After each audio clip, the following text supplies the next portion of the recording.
우리가 앞으로 맞닥뜨리게 될 30년의 어떤 경제 트렌드를 한마디로 얘기하자면 저는 초양극화라고 보거든요.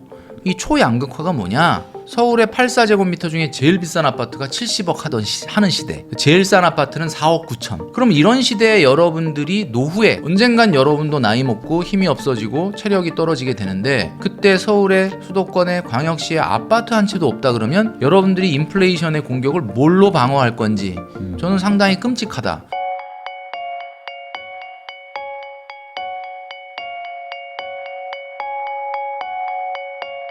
김경필 작가님하고 이야기 나누고 있는데요. 결국 당신 아파트를 사게 된다라는 책 제목처럼 우리 한국인들은 대부분 결국엔 아파트를 사기 위해서 그죠, 주식도 예. 하고 맞아요. 아파트 살려고 뭐 코인도 하고 뭐 이러는 분들이 많아요. 물론 뭐 나는 월세 살면서 뭐 평생 아파트 안 살 거야라고 얘기하기도 하지만 대부분 그런 분들이 결혼하고 아기 낳고 하면은 맞아요. 또 이제 집을 사는데, 이게 뭐 재테크도 뭐 부동산도 다 좋지만 결국에는 내가 돈 버는 어떤 이런 안정된 직장 아니면 어떤 사업, 자영업 이런 것들이 잘 돼야 뭐 재테크도 하는 거 아니겠습니까? 맞습니다. 근데 지금 한국 경제 너무 안 너무 좋다고 어려워요. 하는데 지금까지는 자산 얘기했지만 이제 어찌 보면 실질 소득 이런 뭐 한국 경제 이런 얘기를 한번 좀 해보려고 합니다. 지금 한국 경제 어렵다는 얘기야 뭐 많이 들으셨을 텐데, 지금 1분기 역성장 경고 나오고 5월 달에 금리 인하해서 지금 2.5까지 금리를 낮췄거든요. 근데 지금 현재 보면은 우리나라가 미국하고의 금리 차이가 지금 2% 정도 나요. 상당 금리 기준으로. 2% 정도 나고, 하느니 이제 1.8까지 갔다가 다시 뭐 1.1 얘기하다가 지금 0.8 얘기하고 있는데, 올해 성장률 전망치가 이제 0%대라고 거의 기정사실화 해버렸고, 어쩌면 더 무서운 것은 내년에도 0%대의 성장률일 거다라고 얘기할 정도로 경제가 좀 암울하다. 뭐 바닥 정도 친 거 아니냐라고 얘기하는데, 사실 이제 지하 세계가 지금 나타나고 있다, 이런 이야기가 있거든요. 제가 한번 이런 자료를 찾아봤습니다. 우리나라 사람들의 1인당 생애 주기 적자라는 게 있어요. 이게 뭐냐면, 생애 주기 적자라는 거는 노동소득에서 소비를 뺀 겁니다. 그러니까는 뭐 부모님이 물려준 거 아니면 국가에서 뭐 이번 달에 15만 원 준다, 25만 원 준다 이런 거 말고 그냥 순수하게 내 노동소득에서 소비를 뺀 건데, 이게 언제 흑자를 됐다가 언제 적자를 되냐, 이 조사가 2016년에 있었습니다. 2016년에. 네, 제가 자료를 불러드릴게요. 우리나라 사람들은 평균 언제 흑자에 진입을 하느냐. 흑자라는 거는 우리가 어렸을 때는 부모님이 무조건 다 저기 소비를 도와주시니까 사실 그거를 소득으로 보면 난 소득이 빵이 있기 때문에 무조건 0세부터는 무조건 적자예요. 그러다가 이게 언제 우리나라 사람들이 흑자로 진입하냐면 27세에 흑자로 진입을 합니다. 그때 처음으로 돈을 벌기 때문에. 그러니까. 그리고 언제 다시 적자로 전환하느냐 하면 59세에 적자로 전환해요. 그러니까 27세에 흑자로 들어갔다가 흑자 인생 살다가 약 한 30년 정도, 한 32년 정도 있다가 59세에 다시 적자가 되는 거예요. 가장 흑자가 높은 연도는 언제냐라고 보니까 41세. 41세.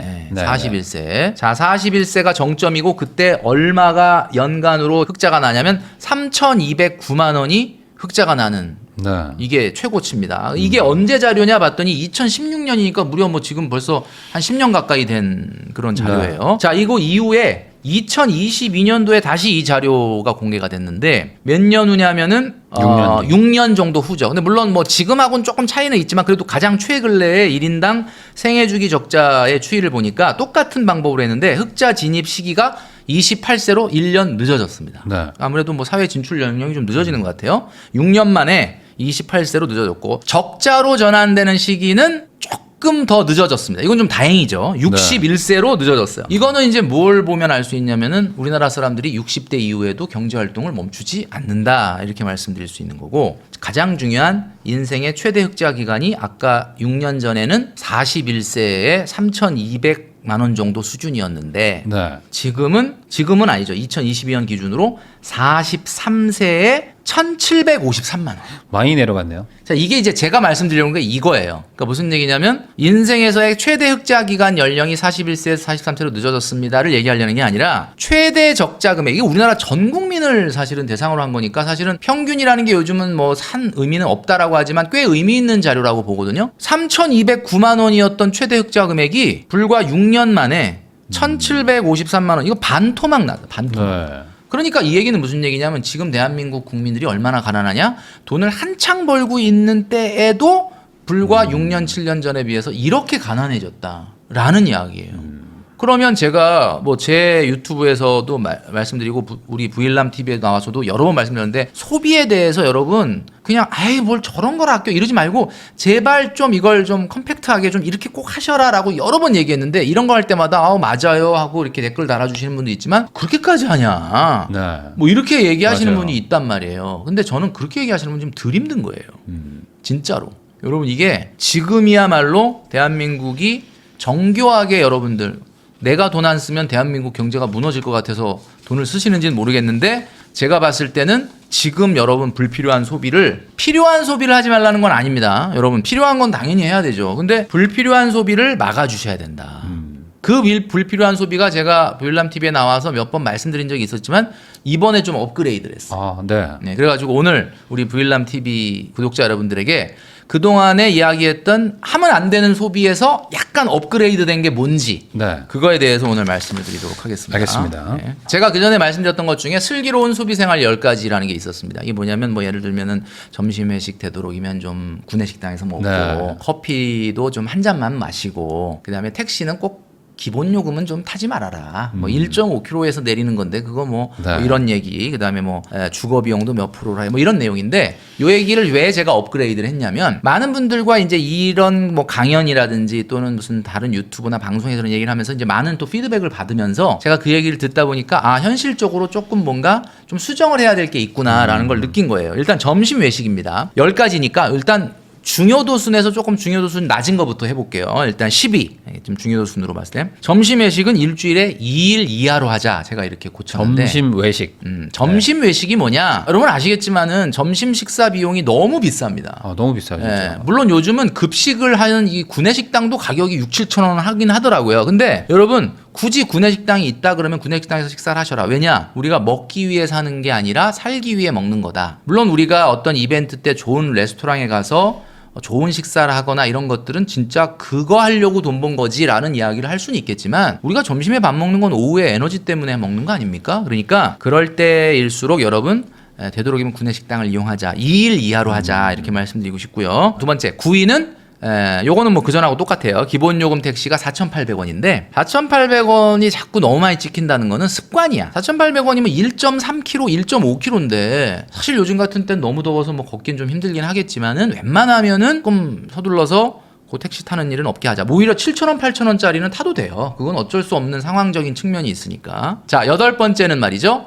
커피는 매일 한 잔만 옐로우 브랜드에서 테이크아웃 하자. 옐로우 브랜드 뭔지 아시죠? 좀 이렇게 저가. 그렇죠. 네. 그러니까 뭐 메가 커피, 컴포즈 커피, 백다방. 네. 점주님들은 굉장히 좋아요를 막 지금 누르고 계실 것 같은데 중요한 거는 스타벅스나 커피빈 같은 데는 우리가 공간 점유 비용을 내는 거잖아요. 네. 그러니까 공간 점유 비용이라는 건 거기서 뭐 노트북으로 작업을 한다든지 뭐 친구와 대화를 한다든지 뭐 이런 거는 당연히 그쪽 커피를 먹어줘야 되겠지만 그게 아니고 그냥 테이크아웃 한다 그러면은 이 옐로우 브랜드를 좀 드시는 게 좋지 않을까. 그리고 동양인은 말이죠. 커피를 하루에 한 잔 정도가 건강에 좋다고 합니다. 이 신경외과 의사 선생님이 실제로 카페인에 대한 어떤 뭐 저항성, 내성이라 그럴까? 서양 사람들보다는 동양 사람들은 아침에 한 잔이 좋대요. 2잔, 3잔은 조금 좀 그렇다. 그러니까 그리고 뭐 꼭 2잔, 3잔 먹어야 될 일이 있으면 탕비실을 좀 이용하셔라. 이렇게 말씀드리고 싶고요. 7위는 이벤트 비용은 월 소득의 3%로 예산을 만들어서 쓰자인데요. 중요한 거는 예산을 만들어서의 방점이 있습니다. 그러니까 무슨 얘기냐면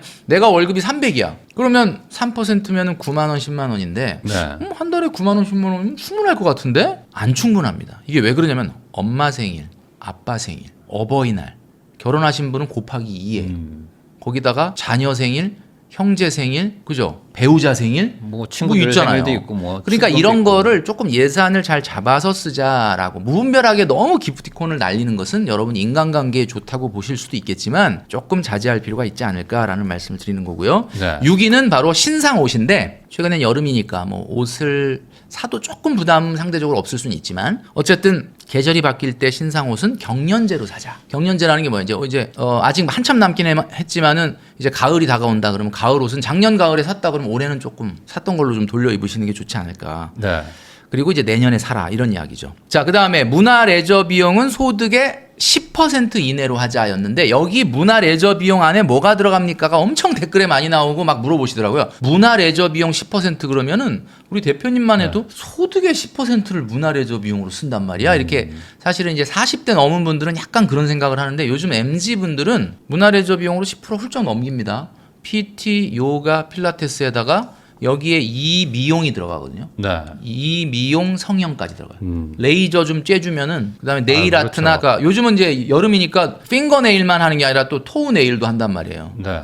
이런 거 하다 보면은 이 금액이 한두 끝도 없이 커지니까 아예 요거를 묶어 놓자. 그러니까 스포츠, 취미, 이미용, 성형 요런 다 것까지 모아서. 다 모아서 10%로 막아줘야 돼요. 10%로 막아줘라. 그럼 이 얘기하면 많은 분들 쉽지 않은데 하지 말라는 게 아니라 네일을 할 거면 다른 걸 하나 양보를 하고 예를 들면 내가 이거 운동을 할 거면 네일을 좀 참아주고 해야 되는데 네일도 하고 운동도 하고 PT도 받고 취미도 하고 이러면 뭐 여러분 아시겠지만 뭐 방법이 없죠, 방법이 사실. 없는 거거든요. 네. 예. 그러니까 여러분 우선순위를 잘 따져달라. 자, 그 다음에 식생활비는 여러분 아시겠지만 소득에 따라 물론 엔겔 지수가 달라지긴 하지만 일반적으로 봤을 때 한 500만 원 이하의 소득이다라고 한다면은 일반적으로 25%에서 30%안 넘도록 하자. 네.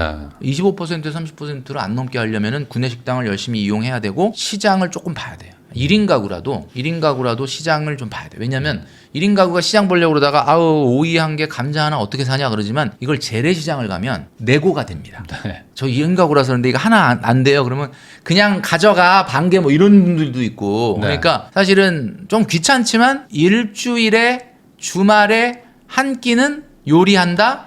수요일 날 뭐 한 끼는 뭐 요리해 먹는다. 이런 거가 있어야 돼.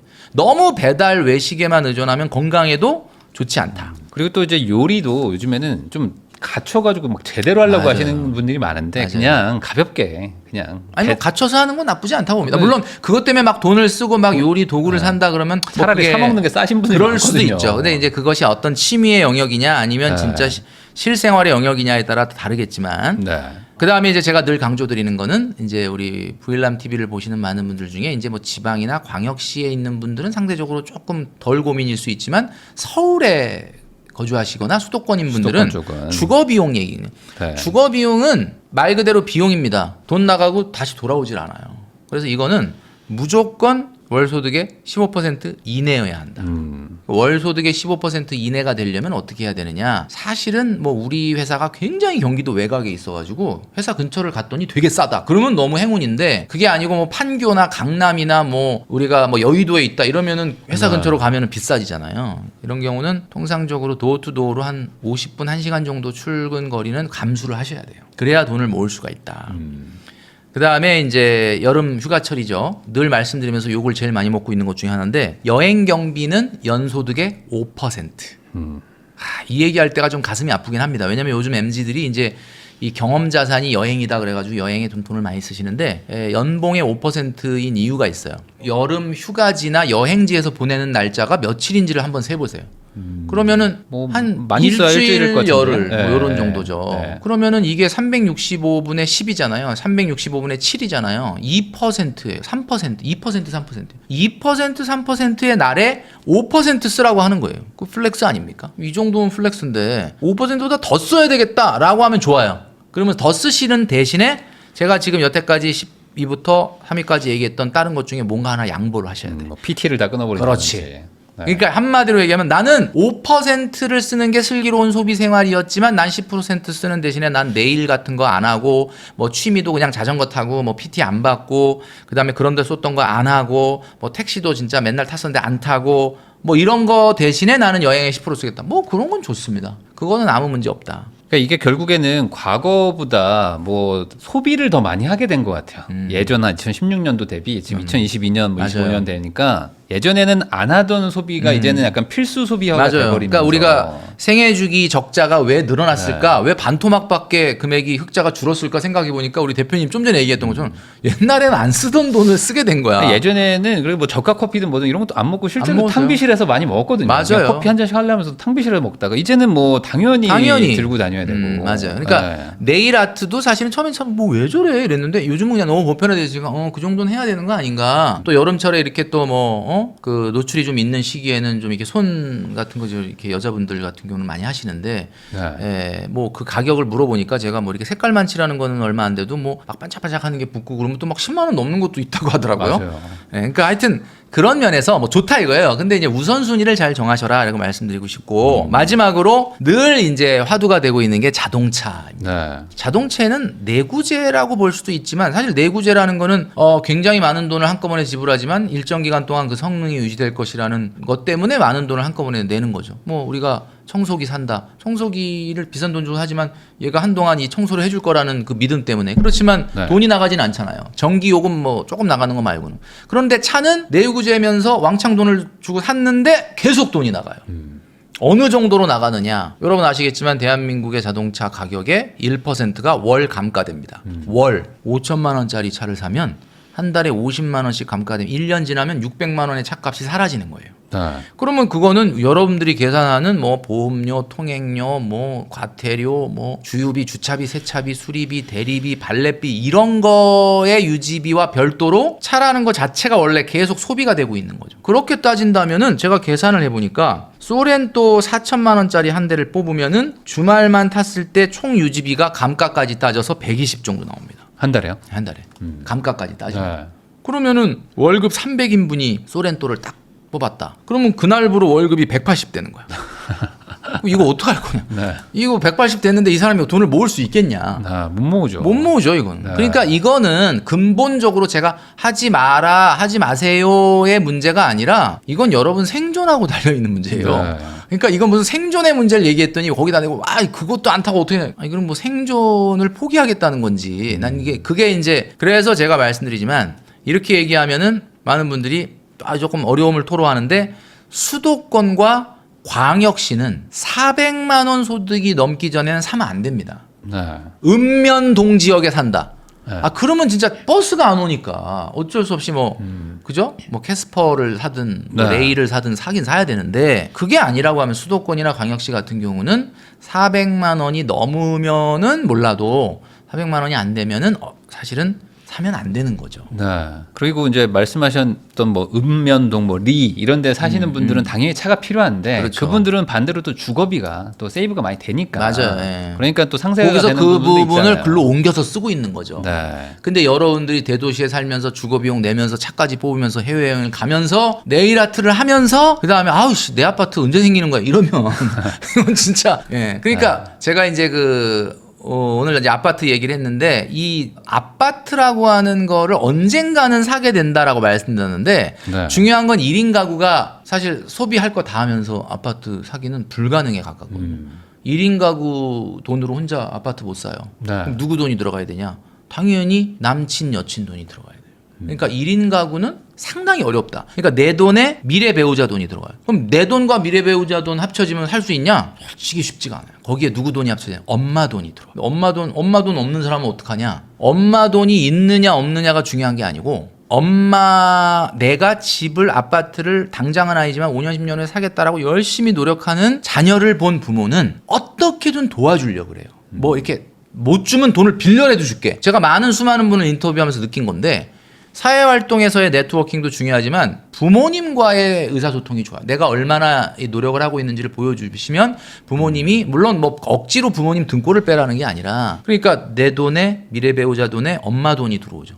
그럼 우리 엄마 돈만 쓰는 건 좀 억울하잖아. 네. 시엄마 돈도 좀 들어오고 그 다음에 은행 돈 들어왔을 때 그럼 5명의 돈이 합쳐진 뮤추얼 펀드다. 그러니까 아파트는 너무 혼자 힘으로 살려고 하지 말고 오랜 기간 잘 로드맵을 짜서 계획을 하다 보면 돕는 손길들이 나타날 수 있다. 왜? 이거는 사치제가 아니라 필수제이기 때문에. 근데 또 대부분의 사람들은 이제 쓸 거 쓰고 막 이러다 보니까 부모님이 봐도 얘가 이렇게 딱히 열심히 안 모은 그렇죠. 것 같은데 야 너 지금 사회생활 7년 했는데 3천 들고 와가지고 나한테 집 살 돈 달라고 그러면 어떡하냐. 정확합니다. 우리 대표님이 정말 정확한 얘기를 해주신 게 뭐냐면 이게 같은 자녀인데 이제 저도 이제 애들이 다 20대 중반으로 가다 보니까 느낌이 열심히 돈을 모아 얘는 해갖고 막 열심히 도와주고 싶어요. 진짜. 그래 나중에 많이 집 사면 조금 보태주겠는데 다 써. 막 맨날 막 그러면 다 쓰니까 너는 돈 하나도 없으니까 더 도와준다가 아니라 마음이 얘는 도와주고 싶지가 않다. 약간 밑빠진 독 같고. 밑빠진 독이다. 이런 생각이 딱 들어요. 그러니까 여러분 정말로 중요한 거는 이런 뭐 주택계획 아파트 나중에 산다 이런 계획은 자꾸 광고를 해야 돼요.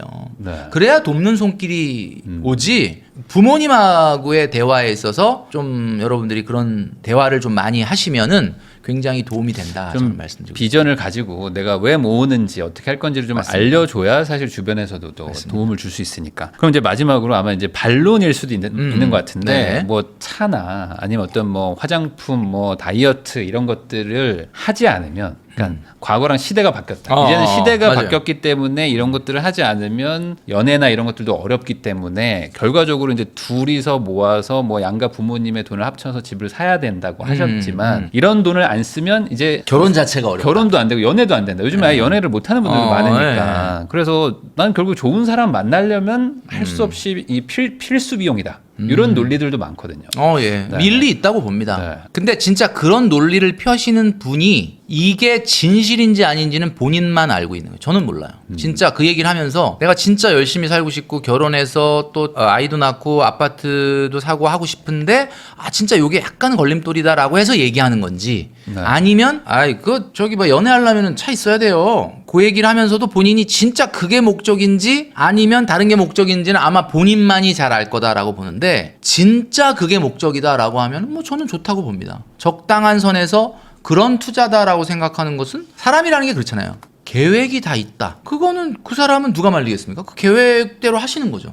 근데 제가 얘기한 것처럼 차를 타는데 여행을 가는데 돈을 이런 데 쓰는데 이걸 왜 쓰는지 내가 어떤 이유로 이 정도를 쓰는지 이런 것들이 아무 생각이 없이 쓴다. 그게 문제라는 거지. 내가 이 정도 쓸 만한 가치가 있다. 그리고 이걸로 통해서 나중에 내가 내 인생에서 얻게 될 퍼포먼스는 이런 거다라고 하는 뚜렷한 자기 주관이 있다면 해도 된다고 봅니다. 근데 대부분은 아마 그런 게 없죠, 대부분은 사실. 없고 그냥 네. 이제 사고 싶은데 맞아요. 그냥 뭐 이제 그냥 이유를 만들어내는 이유를 걸 수도 만들어내는 있고. 왜냐면은 제가 옛날에 제 친구도 차를 샀거든요. 그 연애한다고. 그리고 연애를 안 했어요. 그러니까 정확하게 뭐 못했을 수도 있고 안 했을 수도 있고. 그러니까 차만 있었어요.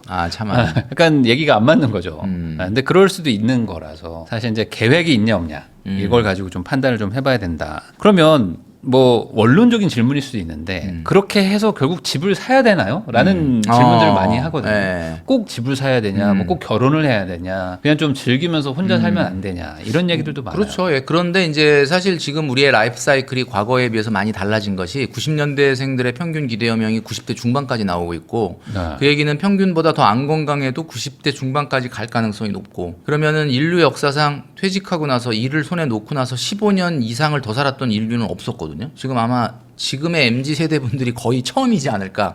60세 현직에서 물러나고 100세까지 만약에 평균보다 조금 더 건강해 버리면 운 나쁘게 그러면은 100세 넘어가게 되는데 일을 손에서 놓고 40년을 소득 없이 지내야 된다? 끔찍하죠. 그러니까 시대가 바뀌었으니까 그렇다라고 하는데 이 시대가 바뀌었다 중에 가장 크게 바뀐 게 평균 수명이에요. 그러니까 그런 면을 우리가 감안을 한다면 아파트를 사서 막 부자가 되는 시기는 좀 지났지만은 아파트가 원화로 되어 있는 자산 중엔 유일한 안전자산입니다. 안전자산이라는 건 거꾸로 얘기하면은 워낙 비싸기 때문에 당장은 수익률로 큰 이득을 못 보지만은 변동성이 극도로 낮기 때문에 장기간 보유했을 때 인플레이션을 방어할 수 있는 자산. 그걸 우리가 안전자산이라고 하는데 네. 우리가 앞으로 맞닥뜨리게 될 30년의 어떤 경제 트렌드를 한마디로 얘기하자면 저는 초양극화라고 보거든요.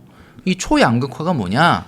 한마디로 서울의 84제곱미터 중에 제일 비싼 아파트가 70억 하는 시대. 제일 싼 아파트는 4억 9천. 뭐 이런 정도의 차이를 만들어내는 말도 안 될 정도의 뭐 정말 무엇을 상상하든 그 이상을 보게 되는 이런 시대예요. 그럼 이런 시대에 여러분들이 노후에 지금은 젊잖아요.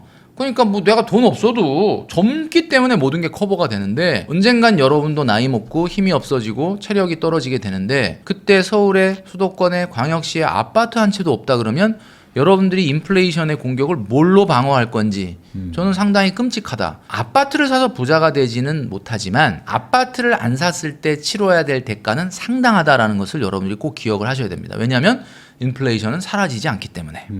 그게 결국에 이제 집이라는 거는 뭐 매매를 하든 전세든 월세든 뭐든지 이제 이 시장에 강제로 참여를 하는 거잖아요. 그렇죠. 예. 그러다 보니까 뭐 월세가 올라가 있을 수도 있고 뭐 전세가 당연하죠. 올라갈 수도 있는데 뭐 집값은 그런데 월세는 싸고 이러지는 않거든요. 그리고 여러분들이 부동산을 잡고 돈이 묶인다고 생각하지만 아파트는 거의 소위 말하는 이 현금 유동성이 좋아요. 그러니까 뭐 솔직히 한 2천만 원만 싸게 내놓으면 다 팔리고 그다음에 심지어는 주택연금 이번 정부도 뭐 이 주택연금 개정을 한다는데 네. 이제는 고가 아파트를 가족들조차도 주택연금으로 생활비를 꺼내 쓸 수 있게 만들어준다. 그런 면에서 여러분들이 그럼에도 불구하고 안 산다, 월세 산다, 뭐 그런 거야 뭐 본인의 선택인데 중요한 거는 언젠가 여러분들은 이 인생에 있어서 아파트를 어떻게 사야 될지에 대한 고민을 네. 심각하게 하게 될 것이다. 네, 그래서 이제 결국 네, 사게 결국 된다. 아파트를 사게 되니까 준비를 지금부터 철저하게 잘하자 이런 말씀을 드리고 싶습니다.